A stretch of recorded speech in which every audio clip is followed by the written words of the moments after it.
آخری بادشاہ کی آخری لائن۔ اور پھر ہندوستان کے آخری شہنشاہ بہادر شاہ ظفر کو بحری جہاز میں بٹھا دیا گیا۔ یہ جہاز 17 اکتوبر 1858 کو رنگون پہنچ گیا۔ شاہی خاندان کے 35 افراد بھی تاجدار ہند کے ساتھ تھے۔ کیپٹن نیلسن ڈیوس رنگون کا انچارج تھا۔ وہ بندرگاہ پہنچا۔ اس نے بادشاہ اور اس کے حواریوں کو وصول کیا، رسید لکھ کر دی اور دنیا کی تیسری بڑی سلطنت کے آخری فرمان روا کو ساتھ لے کر اپنی رہائش گاہ پر آ گیا۔ نیلسن پریشان تھا۔ بہادر شاہ ظفر قیدی ہونے کے باوجود بادشاہ تھا اور نیلسن کا ضمیر گوارا نہیں کر رہا تھا کہ وہ بیمار اور بوڑھے بادشاہ کو جیل میں پھینک دے۔ رنگون میں کوئی ایسا مقام نہیں تھا جہاں بہادر شاہ ظفر کو رکھا جا سکتا۔ وہ رنگون میں پہلا جلاوطن بادشاہ تھا۔ نیلسن ڈیوس نے چند لمحے سوچا اور مسئلے کا دلچسپ حل نکالا۔ نیلسن نے اپنے گھر کا گیراج خالی کرایا اور تاجدار ہند، ضلع سبحانی اور تیموری لہو کے آخری چشم و چراغ کو اپنے گیراج میں قید کر دیا۔ بہادر شاہ ظفر 17 اکتوبر 1858 کو اس گیراج میں پہنچا اور 7 نومبر 1862 تک 4 سال وہاں رہا۔ بہادر شاہ ظفر نے اپنی مشہور زمانہ غزل "لگتا نہیں ہے جی میرا اجڑے دیار میں، کس کی بنی ہے عالم ناپائیدار میں، اور کتنا ہے بد نصیب ظفر دفن کے لیے، 2 گز زمیں بھی نہ ملی کوئے یار میں" اسی گیراج میں لکھی۔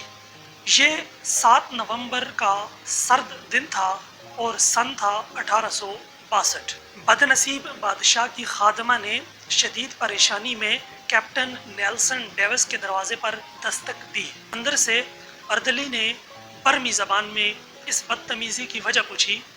خادمہ نے ٹوٹی پھوٹی برمی میں جواب دیا، "ضلع سبحانی کا سانس اکھڑ رہا ہے"۔ اردلی نے جواب دیا، "سانپ کتے کو کنگھی کر رہے ہیں، میں انہیں ڈسٹرب نہیں کر سکتا"۔ خادمہ نے اونچی آواز میں رونا شروع کر دیا۔ اردلی اسے چپ کرانے لگا مگر آواز نیلسن تک پہنچ گئی۔ وہ غصے میں باہر نکلا۔ خادمہ نے نیلسن کو دیکھا تو اس کے پاؤں میں گر گئی۔ وہ مرتے ہوئے بادشاہ کے لیے گیراج کی کھڑکی کھلوانا چاہتی تھی۔ بادشاہ موت سے پہلے آزاد اور کھلی ہوا میں سانس لینا چاہتا تھا۔ نیلسن نے اپنا پسٹل اٹھایا، گارڈز کو ساتھ لیا، گیراج میں داخل ہو گیا۔ بادشاہ کی آخری آرامگاہ کے اندر بدبو، موت کا سکوت اور اندھیرا تھا۔ اردلی لیمپ لے کر بادشاہ کے سراہنے کھڑا ہو گیا۔ نیلسن آگے بڑھا۔ بادشاہ کا کمبل آدھا بستر پر تھا اور آدھا فرش پر۔ اس کا ننگا سر تکیے پر تھا لیکن گردن ڈھلکی ہوئی تھی۔ آنکھوں کے ڈیلے پپوٹوں کی حدوں سے ابل رہے تھے۔ گردن کی رگیں پھولی ہوئی تھیں اور خشک زرد ہونٹوں پر مکھیاں بھن بھنا رہی تھی۔ نیلسن نے زندگی میں ہزاروں چہرے دیکھے تھے لیکن اس نے کسی چہرے پر اتنی بے چارگی، اتنی غریب الوطنی نہیں دیکھی تھی۔ وہ کسی بادشاہ کا چہرہ نہیں تھا، وہ دنیا کے سب سے بڑے بھکاری کا چہرہ تھا اور اس چہرے پر ایک آزاد سانس، جی ہاں، صرف ایک آزاد سانس کی اپیل تحریر تھی، اور یہ اپیل پرانے کنویں کی دیوار سے لپٹی کائی کی طرح ہر دیکھنے والی آنکھ کو اپنی گرفت میں لے لیتی تھی۔ کیپٹن نیلسن نے بادشاہ کی گردن پر ہاتھ رکھا۔ زندگی کے قافلے کو رگوں کے جنگل سے گزرے مدت ہو چکی تھی۔ ہندوستان کا آخری بادشاہ زندگی کی حد عبور کر چکا تھا۔ نیلسن نے لواحقین کو بلانے کا حکم دیا۔ لواحقین تھے ہی کتنے، ایک شہزادہ جوان بخت تھا اور دوسرا اس کا استاد حافظ محمد ابراہیم دہلوی۔ وہ دونوں آئے، انہوں نے بادشاہ کو غسل دیا، کفن پہنایا اور جیسے تیسے بادشاہ کی نماز جنازہ پڑھی۔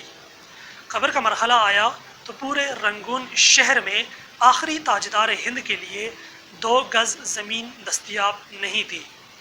نیلسن نے سرکاری رہائش گاہ کے احاطے میں قبر کھدوائی اور بادشاہ کو خیرات میں ملی ہوئی مٹی میں دفن کر دیا۔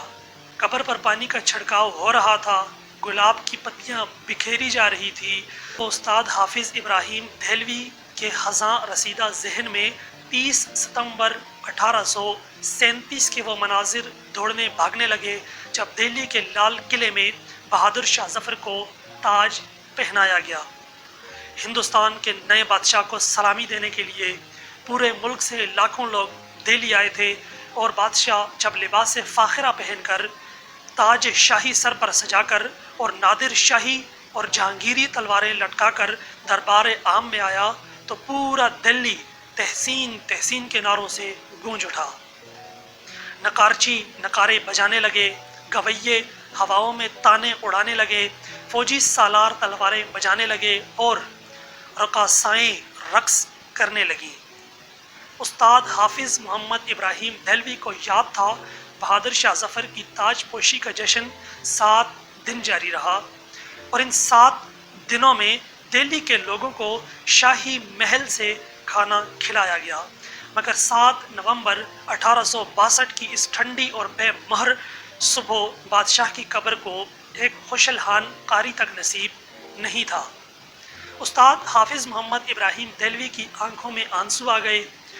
اس نے جوتے اتارے، بادشاہ کی قبر کی پائنتی پر کھڑا ہوا اور سورہ توبہ کی تلاوت شروع کر دی۔ حافظ ابراہیم دہلوی کے گلے سے سوز کا دریا بہنے لگا۔ یہ قرآن مجید کی تلاوت کا اعجاز تھا یا پھر استاد ابراہیم دہلوی کے گلے کا سوز؟ کیپٹن نیلسن ڈیوس کی آنکھوں میں آنسو آ گئے۔ اس نے ہاتھ اٹھایا اور اس غریب الوطن قبر کو سلوٹ پیش کر دیا اور اس کے آخری سلوٹ کے ساتھ ہی مغل سلطنت کا سورج ہمیشہ ہمیشہ کے لیے غروب ہو گیا۔ آپ اگر کبھی رنگون جائیں تو آپ کو ڈیگن ٹاؤن شپ کی کچی گلیوں کے بدبودار جھگیوں میں آج بھی بہادر شاہ ظفر کی نسل کے خاندان مل جائیں گے۔ یہ آخری مغل شاہ کی اصل اولاد ہیں، مگر یہ اولاد آج سرکار کے وظیفوں پر چل رہی ہے۔ یہ کچی زمین پر سوتے ہیں، ننگے پاؤں پھرتے ہیں، مانگ کر کھاتے ہیں اور ٹین کے کنستروں میں سرکاری نل سے پانی بھرتے ہیں، مگر یہ لوگ اس قسم پرسی کے باوجود خود کو شہزادے اور شہزادیاں کہلاتے ہیں۔ یہ لوگوں کو عہد رفتہ کی داستانیں سناتے ہیں اور لوگ کہے لگا کر رنگون کی گلیوں میں گم ہو جاتے ہیں۔ یہ لوگ، یہ شہزادے اور شہزادیاں کون ہیں؟ یہ ہندوستان کے آخری بادشاہ کی سیاسی غلطیاں ہیں۔ بادشاہ نے اپنے گرد نااہل خوشامدی اور کرپٹ لوگوں کا لشکر جمع کر لیا تھا۔ یہ لوگ بادشاہ کی آنکھیں بھی تھے، اس کے کان بھی تھے اور اس کا ضمیر بھی۔ بادشاہ کے 2 بیٹوں نے سلطنت آپس میں تقسیم کر لی تھی۔ ایک شہزادہ داخلی امور کا مالک تھا اور دوسرا بیٹا خارجی امور کا مختار۔ دونوں کے درمیان لڑائی بھی چلتی رہتی تھی اور بادشاہ ان دونوں کی ہر غلطی، ہر کوتاہی معاف کر دیتا تھا۔ عوام کی حالت انتہائی ناگفتہ بات تھی، مہنگائی آسمان کو چھو رہی تھی، خوراک منڈیوں سے کٹائی کے موسموں میں غائب ہو جاتی تھی۔ سوداگر منہ مانگی قیمت پر لوگوں کو گندم، گڑ اور ترکاری بیچتے تھے۔ ٹیکسوں میں روز بروز اضافہ ہوتا تھا۔ شہزادوں نے دہلی شہر میں کبوتر کے دانے تک پر ٹیکس لگا دیا تھا۔ طوائفوں کی کمائی تک کا ایک حصہ شہزادوں کی جیب میں چلا جاتا تھا۔ شاہی خاندان کے لوگ قتل بھی کر دیتے تھے تو کوئی ان سے پوچھ نہیں سکتا تھا۔ ریاست شاہی دربار کے ہاتھ سے نکل چکی تھی۔ نواب، صوبیدار، امیر اور سلطان آزاد ہو چکے تھے اور یہ مغل سلطنت کو ماننے تک سے انکاری تھے۔ فوج تلوار کی نوک پر بادشاہ سے جو چاہتی تھی منوا لیتی تھی۔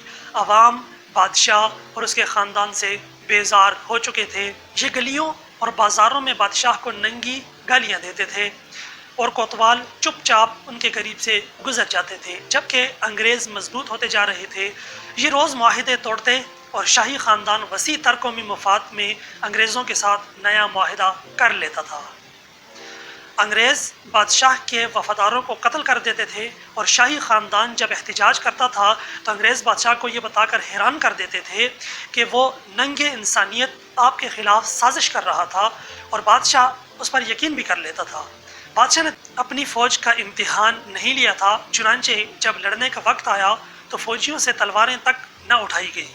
ان حالات میں جب آزادی کی جنگ شروع ہوئی اور بادشاہ گرتا پڑتا شاہی ہاتھی پر چڑھا تو عوام نے لا تعلقی کا اعلان کر دیا۔ لوگ کہتے تھے کہ ہمارے لیے بہادر شاہ ظفر یا انگریز دونوں برابر ہیں۔ مجاہدین جذبے سے لبریز تھے لیکن ان کے پاس قیادت نہیں تھی۔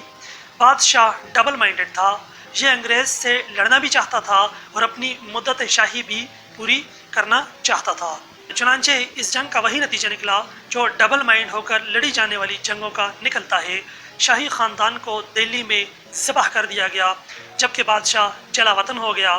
بادشاہ کیپٹن نیلسن ڈیوس کے گراج میں قید میں رہا، گھر کے احاطے میں دفن ہوا اور اس کی اولاد آج تک اپنی عظمت رفتہ کا ٹوکرا سر پر اٹھا کر رنگون کی گلیوں میں پھر رہی ہے۔